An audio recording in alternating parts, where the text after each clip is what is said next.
Welcome to my channel. My name is Yuli.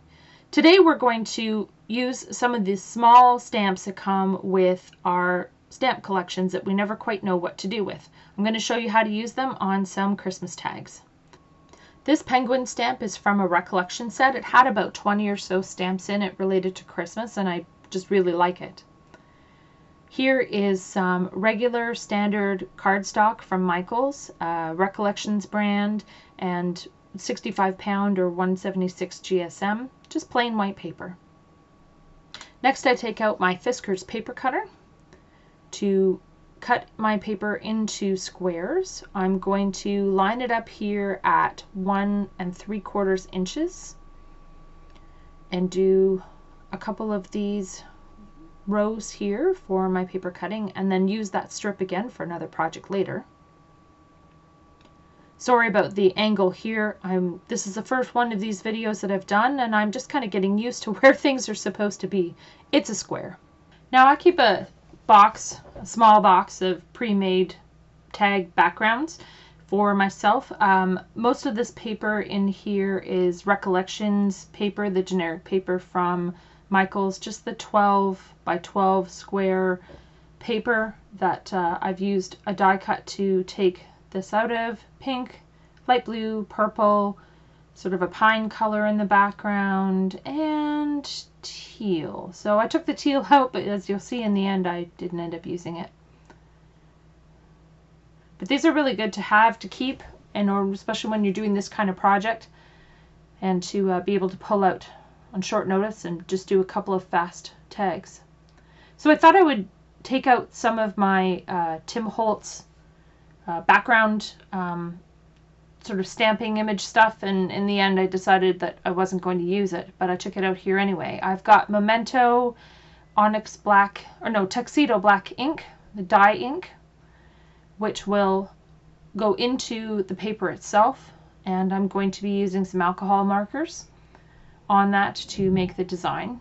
I don't have a MISTI or a stamping tool at this particular point, but what I do have is my old, they were called thingamajigs. Basically it's a jig that you use to be able to do this. I've taken a scrap piece of paper out to use it, and it's nice and simple. It doesn't take up a lot of space. It's relatively inexpensive. I'm sure you can probably find them online somewhere.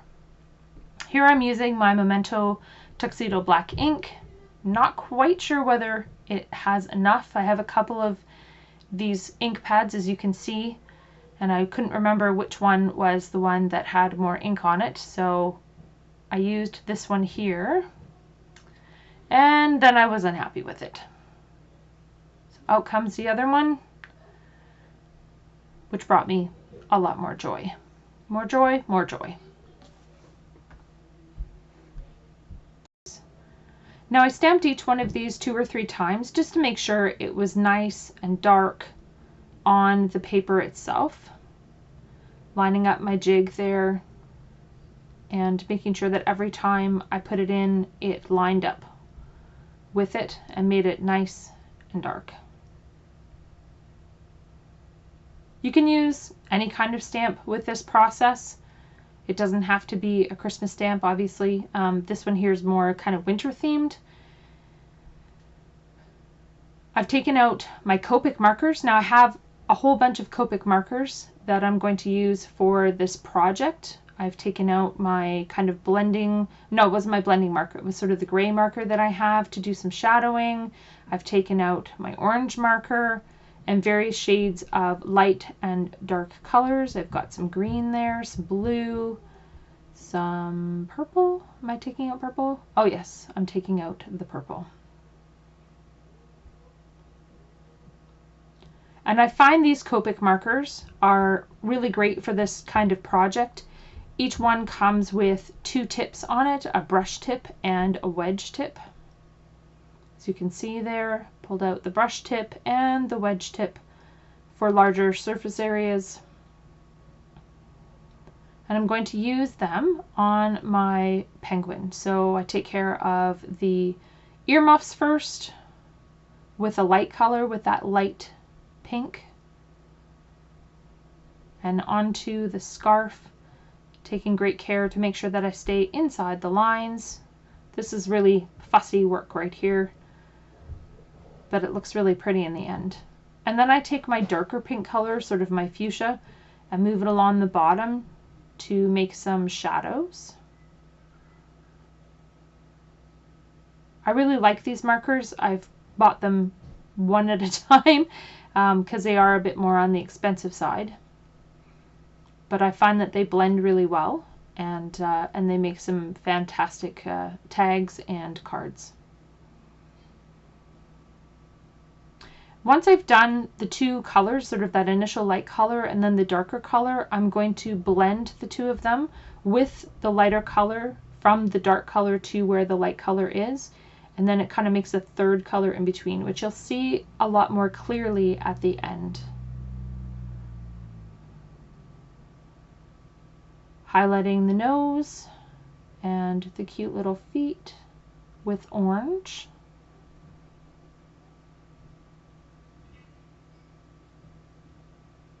And showing what it looks like with the blue as well. Now this was the point, I had forgotten to do the top of the earmuffs. So I went back and did that. And now I'm shadowing with a really, really light gray, just to bring some depth to the penguin, kind of show that he's not standing, well, I mean, I guess he is standing completely in midair, but that he's, you know, or she has got a bit of depth there. The underbelly, just to make him look like he has a bit more of a belly, and right in there underneath the cheeks. Oh, there we go. So you can see how it shades, and it kind of gives a third shade of pink in the middle with the blending, and the same with the blue here.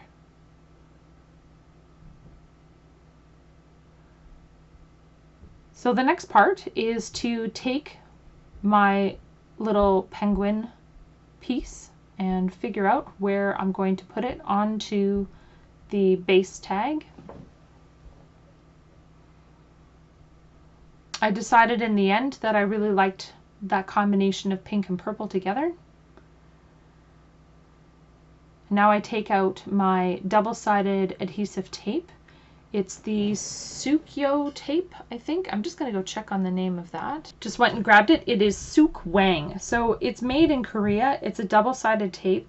And honestly, it's one of the best double-sided tapes I have found. I've used a number of them, but I really find that this one, once it grips, it's there, which is both its real advantage and I guess a disadvantage, especially if you need to reposition something, it can tear at your paper. So you got to make sure that when you put it down, that you are ready to put it down in the place where you want it. Otherwise it will lift up your paper. So here I've taken the backings off and I'm getting ready to line it up on my tag backing up against the edge there and down, pressing it down a bit just to make sure that it stays on. And checking out the back, there's none of it that is over on the back, so we're good. Now this is my crocodile. I've had this for more than a decade. I bought it when I lived in the US, and I really like it. It's a very useful tool, and it's got two different sizes of punches, so 1/8 of an inch and 1/3 of an 1/8 of an inch. No, wait a minute. 3/8 of an inch and 1/8 of an inch. And then it also has the ability to take care of grommets and to put grommets in as well for the sizes that it offers. So it is a useful tool, and I use it on a number of my projects. Here I'm going to use it to punch the holes at the top of the tag. And because it's so big and because it's so powerful, you can use it to do more than just one piece of, like to punch a paper more than one piece at a time. So there's an example of the tags, a couple of them that I had completed today and a couple of them that I had done before. You can see the different colors, how you can mix and match the different colors. And now I'm going to add some ribbon. This is one of my many ribbon containers. As you can see, this is the first time I've done this kind of video, and I'm knocking up against my camera. So that's a learning lesson there. I have many different types of ribbons, just trying to decide which one to use. So this one is a ribbon from Michaels in the navy blue, well, royal blue, I guess, really, with little ribbons on the side, or little loops on the side, in the Offray brand. I thought I was going to use this, but in the end, I didn't. American Crafts ribbon. And then I decided I wanted something, since we were doing things in blue, something that would be a bit more silver. So out comes my silver. This is probably about 10 inches long. Just made sure it was knotted at the end so it wouldn't fray. Fold it over into the back and then over to the front, nice and simple. Next I did the same tie technique with the blue and with the green. Now I decided to do something a little bit different with the green, and that was to put a bow on the front. I tried to hook it up over the top, but that didn't work, so I ended up having to loop it into the front of that other ribbon, which worked better. Now this is not my skill set, tying bows, let me tell you. Probably took about 10 minutes to do this, and if I was going to do this another time, I probably would have tied that or taped that tag down using some low tack tape on the bottom, which would have made this process considerably easier. Now at one point in time I actually sold these tags at craft sales, usually in November and December in my city here in Ottawa, and today's video is inspired by all of those local crafters that are out there making their dreams come true, doing the things that they love to share with you, and I hope that you are choosing to shop local this year and to support all of those crafters who've had, well, frankly, probably a difficult couple of years not being able to have folks in person to be at craft shows.